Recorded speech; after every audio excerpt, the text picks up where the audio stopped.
When American soldiers told German women prisoners they were being moved to a secret detail in California, the women expected chains and forced labor. Instead, the enemy delivered them straight into the unreal, shimmering heart of Hollywood, where they discovered a country so abundant it could afford to build their trauma as a backdrop for a movie. The Dust Bowl air of Texas, 1944, crackled with unspoken tension. The chilling rumor of a special detail for the West Coast spread through Camp Hearn like fever. To Hannah Berger, a 26-year-old former Wehrmacht auxiliary clerk, any sudden change meant punishment. She had internalized the crushing weight of Reich propaganda, which had warned relentlessly that the American guards only followed the Geneva Convention to lure prisoners into a false sense of security before subjecting them to brutal experiments, or, for the women, forced labor in the harshest conditions imaginable. The pamphlets had been explicit. Americans were savages, their politeness a thin veneer over a core of calculating greed and ruthless efficiency. Their ultimate goal was to strip Germany of dignity and labor, grinding the essence of the enemy into fine, usable dust. The only rational outcome of their captivity was slow, painful servitude, followed by a quiet end. Hannah's time at Camp Hearn, though bafflingly fair, had been a constant psychological siege. The peace was fragile, always feeling like the unnatural calm before a predictable storm. Every prisoner knew they were merely waiting for the true American monster to reveal itself, the one ruthlessly devoted to commerce and cruelty that propaganda had so vividly described.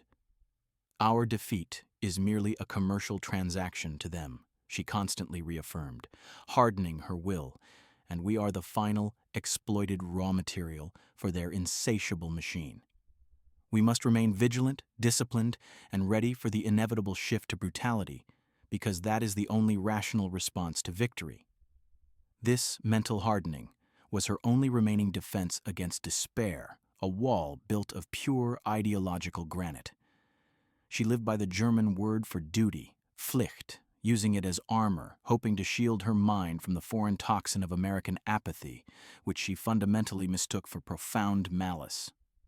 The news they were being sent to California, Los Angeles, was the final, sharp confirmation of her worst fears. Los Angeles meant the vast, unmonitored coast, isolated factories, and remote mines where the Geneva rules could be conveniently forgotten and disappearances could be easily dismissed. The transfer order felt like a betrayal of the small, hard-won stability she had managed in Texas. The destination was not labor. It was, she convinced herself, liquidation, a quiet erasure far from the public eye. She pictured the barbed wire being replaced by high, electrified fences and the rationed bread replaced by nothing. The rumors whispered among the women spoke of deep desert facilities where the sun and the silence performed the jailer's job and no questions were ever asked, where life simply ceased to be accounted for. The journey west was a transport to oblivion, a final ride into the furnace of the enemy's unconstrained malice. The other women were equally terrified. Young Lotta, the former radio operator, prayed silently over a worn photograph of her parents, her lips moving rapidly in a desperate, whispered plea for protection. Greta, usually the rock of their small group, wept silently into her thin blanket, the sound muffled by the coarse fabric, ashamed of her vulnerability, but unable to suppress the flood of fear. When the American major read the names, he spoke of a highly secure location and a specific technical need for their assistance. Hannah listened, translating the precise, cold military jargon into the language of fear. Highly secure meant inescapable confinement. Assistance meant unending, soul-crushing work under the lash. She pictured herself hauling timber or digging trenches until she collapsed from thirst and exhaustion, her identity reduced to a number and a pair of worn boots. The fate of captured German women was a topic shrouded in the darkest rumors, and California felt like the very end of the world, the edge of the known civilized map where rules ceased to apply and human value evaporated completely. Hannah took a slow, deep breath, struggling to control the visible tremor in her hands. She would not give the Americans the satisfaction of seeing her break. Yet, as she waited in the pre-dawn chill, watching the low, thick silhouettes of the military trucks idling in the distance, her fear was palpable. a bitter, metallic taste in her mouth. She was leaving the familiar, fair confines for the ultimate unknown. The truck door slammed shut, plunging them into sudden, echoing darkness, and the world began to move. The sound of the engine was a heavy, final heartbeat, drumming out the last rhythm of her hope and stability. She pressed her spine rigidly against the cold metal wall, clinging to the last vestiges of military discipline, determined that her dignity would be the final thing they could not conquer. The journey began with the crushing realization that she had nowhere left to run, only the slow, grinding acceptance of the coming misery. The sound of the train was an unstoppable metallic metronome, its wheels singing a mournful, relentless song over the iron tracks for mile after desolate mile. For 2 days, the world outside was a blur of scrubland and enormous, empty space. The landscape itself felt like a punishment, a vast, hostile continent that dwarfed the history-laden density of Europe. Hannah strained her eyes, searching the horizon for the scars of war, for the familiar sight of bomb-blasted factories or railway junctions choked with military hardware. But there was only the immense, unbroken horizon, the scale and silence of the American plains where the sun beat down with arrogant certainty. The train cut through a land of unburdened abundance. They passed small towns where every house seemed intact and bright, and shiny, massive civilian automobiles, not military vehicles, but personal luxury cars with sweeping fenders and chrome that glinted like diamonds, traveled freely, carelessly, utterly divorced from the notion of wartime sacrifice.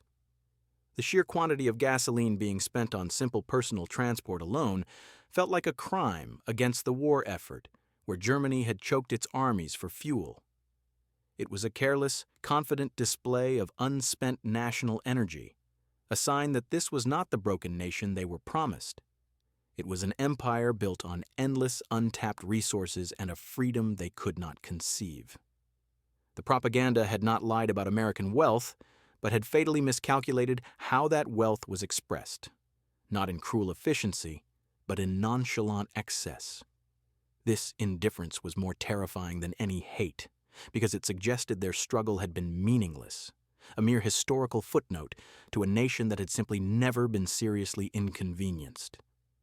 The guards were young. One private named Miller, a boy who looked barely older than 18, noticed Hannah shivering by the faulty window seal. Without a word, he took off his khaki field jacket, draped it over her shoulders, and went back to his post. This unnecessary kindness, a sacrifice of his own comfort for a prisoner, was a harder blow to her ideology than any barbed wire fence. She fought the urge to believe it was genuine, certain it was a softening tactic before the real cruelty began. The jacket, rough wool still warm from his body, smelled faintly of pipe tobacco and clean laundry. "Don't trust the warmth," her mind screamed. "It is only a prelude to a far greater betrayal. A psychological weapon designed to disarm the soul before the final blow. They seek to break my will, not my body, but my belief." She kept the jacket, but wore it like an enemy flag over her uniform, a constant reminder of the vigilance required against any show of human decency from the foe. As the train descended, the environment changed radically.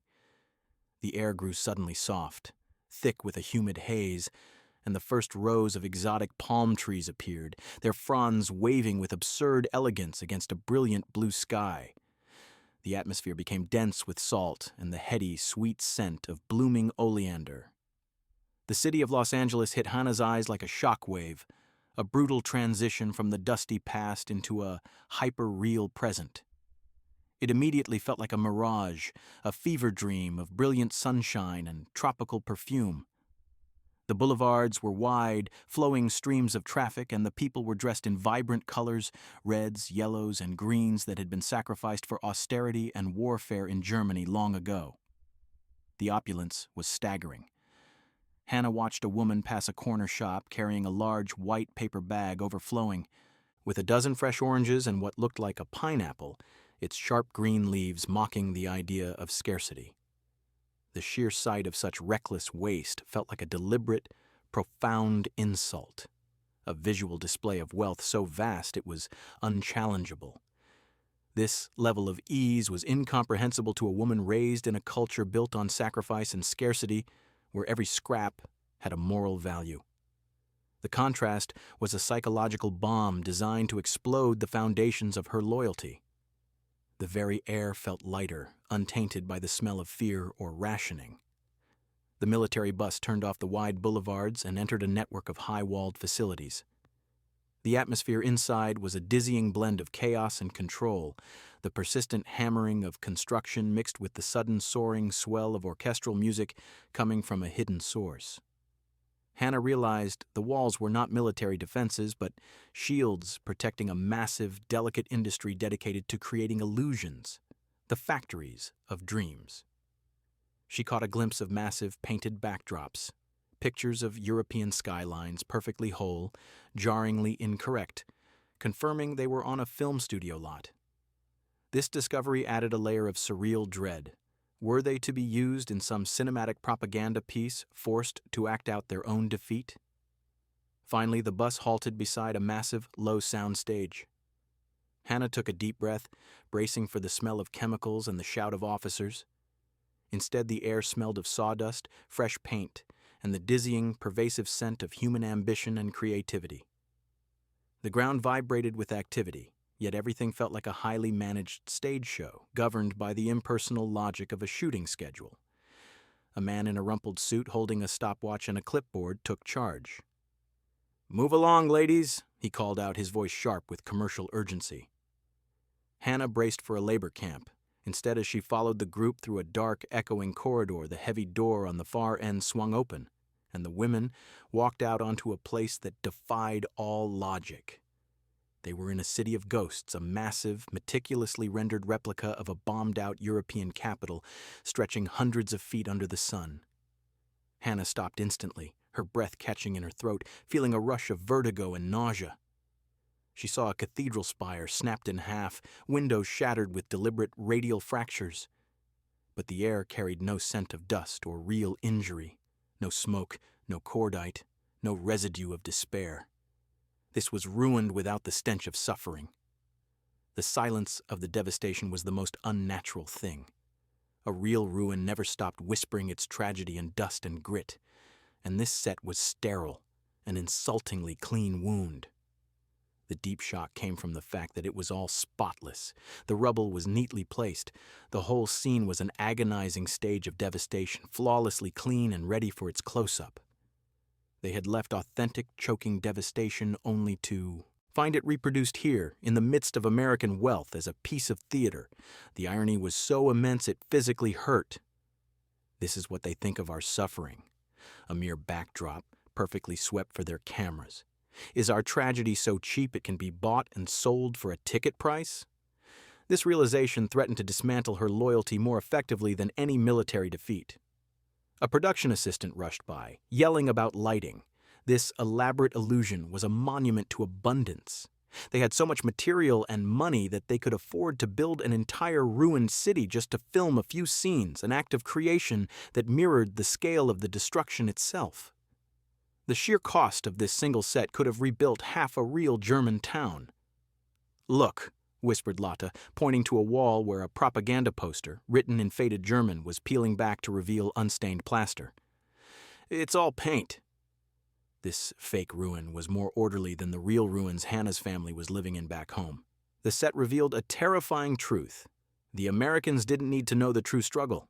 They only needed to imagine it on an epic scale, and they had the resources to make that imagination terrifyingly real. The irony was paralyzing. The production assistant returned. "Welcome to Berlin. The director needs your expertise to make this look real." Hannah stood amidst the fabricated tragedy, realizing her expertise was no longer military service. It was survivor status. Don't forget to subscribe to our channel to uncover more unbelievable human-centric moments hidden in the past. The work was a grotesque contradiction, recreating authentic despair in a world of effortless artistry. Hannah and her fellow prisoners were designated technical continuity consultants. Their supervisor, Mr. Elias, was a middle-aged man with kind but tired eyes wearing a vest stained with paint and plaster dust. He explained their task. "We have the look, ladies, but you have the truth. Help us make the imagined devastation feel real. The director wants the audience to believe this is real Europe." Hannah felt a hot flush of anger. Her years of service were reduced to an academic footnote. She forced herself to believe this was a calculated trap, a test of her loyalty. She watched Mr. Elias's easy manner, analyzing his every facial tic, convinced the mask of kindness would slip at any moment. She had to believe in the cruelty, or everything she fought for was meaningless. She noticed flaws immediately. A wooden lamppost was bent at an impossible angle. She pointed this out, citing the precise force vector of a shell burst. Mr. Elias, without argument, ordered grips to reinforce it for a realistic fracture. Next, she examined the smoke damage. The residue would be deep, visceral black from coal and oil. "This looks like a simple campfire." Mr. Elias listened, nodding notes into his clipboard, utterly unconcerned by her status. He merely cared for the quality of the illusion, the technical accuracy, demonstrating a professional respect that she had only ever expected from her own superior officers. The women spent hours arranging set dressings, positioning fake debris, fragments of clothing, and shattered glass, all designed to look scattered by force. Hannah realized the Americans were approaching destruction the same way they approached industry, logistically. Mr. Elias treated Hannah not as an enemy, but as an expert colleague, engaging her in technical debate about the physics of a shell burst. He thanked her for catching a continuity error. "Accuracy," he told her with disarming sincerity, "is respect. We want them to feel it." As the hot sun climbed, Hannah applied her wartime memory to this surreal, peaceful task. The work felt heavy, but she kept moving, propelled by the internal realization. The Americans didn't need to torture their enemies. They had so much calm confidence and power they could simply hire them to help stage their own tragedy. They don't fear us enough to hate us, she realized, and that psychological freedom was the deepest form of defeat. It meant her entire existence, the Reich's struggle, the sacrifice was simply irrelevant to them, a subject for a matinee feature, a piece of artifice. Hannah leaned against a fake plaster wall. The most unsettling revelation was that the Americans didn't hate her enough to be cruel. They simply saw her as another resource, a tool to perfect their spectacle. This was a nation that mechanized even its emotional distance from the war. Tell us, if you were Hannah, which site, the sheer abundance of LA or the perfect fake ruin, would have been the most profound challenge to your beliefs? Let us know in the comments below. The siren signaled lunch. The women were led to the commissary table known as craft services. Hannah stared in stunned silence. The propaganda had promised America was starving, rationing everything. Instead, she was confronted with a careless, almost scandalous display of abundance. Platters of roast beef, cold chicken, buttered loaves, and exotic fruits like fresh figs and pineapple, grapes, and melon were piled high. The air was thick with the cloying scent of spices and sugar, overwhelming her senses. No one counted portions. The food was simply there, an endless resource. Hannah hesitated, her stomach cramping. She selected a piece of orange. The moment she bit into the citrus, the cognitive dissonance became physically painful. The juice was the purest flavor she had tasted in 5 years.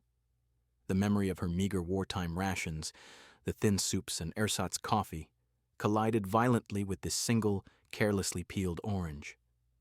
She swallowed the sweetness, feeling a profound sense of humiliation and awe. The women ate slowly, watching the crew carelessly toss half-eaten sandwiches into the bin. This was a demonstration of a power so vast it could afford to waste its wealth. Hannah looked back at the fake ruins. The what? Food was a weapon of truth, dissolving the psychological defenses of their propaganda far more effectively than any interrogation could. She finished the orange. The sweet residue on her lips was a silent monument to the lies she had been forced to live. The terror they faced wasn't physical, maltreatment, but the moral complexity of being defeated by a nation whose greatest sin appeared to be its overwhelming, unearned abundance. The sight of those wasted scraps felt like a violation of the entire German war effort. If you believe that these human moments, like the taste of a fresh orange, are the most powerful way to rebuild trust after conflict, share this story with a friend or family member. The soundstage lights flared. Then, there he was. The lead actor, Mr. Clayton, dressed in a general's uniform. The sight of this perfect staged antagonist froze Hannah in place. She focused on the flaws in his uniform, desperately searching for a mistake that would prove he was a fool, a charlatan. She noted the belt buckle was too shiny, the leather boots unstained by mud, the uniform impossibly pressed, a clear costume. When the director called "Cut," Mr. Clayton instantly shed the stern posture. He walked near Hannah, fanning himself with his cap. "It's a furnace in this thing," he drawled. "My respects to the fellows who actually wore these overseas. How do you all stand the heat?" Hannah managed a strained, "It is less hot than Texas, sir." The word "sir" felt hollow, directed at a man who was merely pretending to be a general. Mr. Clayton smiled, a perfect, blinding Hollywood smile, then handed her a clean handkerchief. "You look like you could use this more than I can, ma'am. That plaster dust is rough." This small, non-political courtesy was another deliberate assault on her worldview. Her most terrifying propaganda figure was simply a polite, handsome man playing at being a general. The uniform was a costume, and the war he fought was a script. The profound realization settled over her: this man was not her enemy. He was an artist of illusion. Her enemy was the unreality he represented, a world so distant from sacrifice that conflict was reduced to a glamorous, expensive form of make-believe. Hannah folded the handkerchief.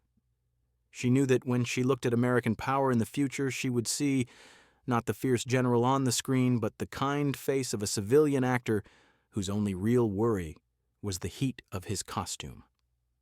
The most unsettling part of working on the back lot was collecting the discarded props. Hannah picked up a helmet and old letters.